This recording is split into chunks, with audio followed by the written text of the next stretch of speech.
In this video, we're going to see the merge operations in a Delta Lake table. First, I'm going to create an empty Delta table using Spark and SQL.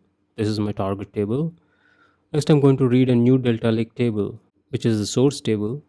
Now, from the source table, I'm going to remove the duplicates and finally merge the source table with the target table.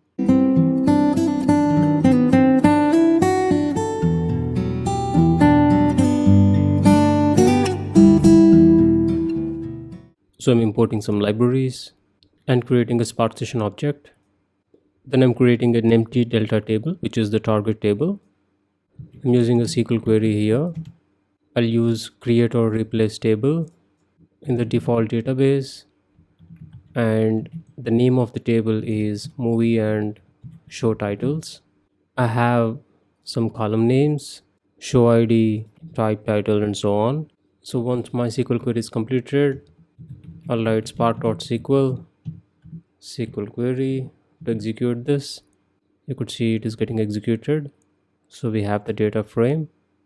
Now I want to create a delta table object because, as I told you, for update or merge operations, we need to have the delta table object, which is from an API.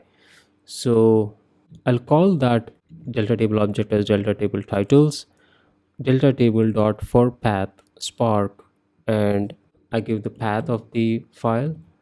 Once the table is created, I'm converting it into data frame and show the first 5 rows.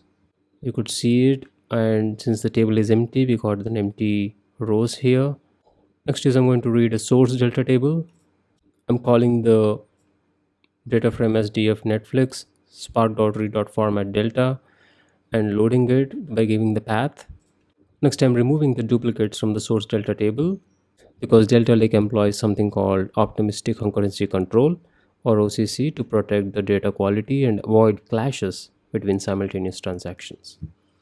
So I'll call the new data frame the deduped or deduplicated data frame as df netflix deduped, df netflix dot drop duplicates of these 4 rows. So now that the duplicates are removed, we are ready to merge the source and target delta tables. So I'm calling the delta table titles object, which we created before, and aliasing it as movie and show titles.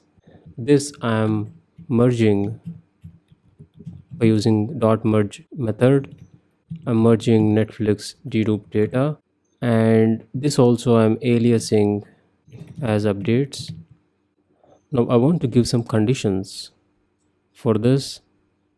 Take the type column in the movie and show titles table and convert into lowercase and compare it with the type column in the updates table. Ensure that it is matching, and there is another condition. Check whether both the titles in the two tables are matching, whether director in the two tables are matching, and date added is also matching between the two tables. If these conditions are met, then I want to do when matched update. Now I want to update the show id column value should be updates.showid, type column should be updates.type, and so on. So only when these are matched, then it will update. Now there is another case when it is not matched, then we should insert the new record into the table. In that case, the value should be show id is update.showid, type is update.type, and so on. So you're given two cases. When these are matching, then update the values with these values. When it is not matching, then insert this new record into the table. Once we are done here, we execute it and close it. Okay, so there's a little syntax error. Now if I execute, it's getting executed. Let's check the data. You could see the data is populated with the new data. You could retrieve the delta table history by using the describe history method in SQL. So history is spark.sql SQL query history.show. It will give a table of what all happened on that table. So this is how we do merge operations in Delta Lake. That's all for this video. Thank you for watching.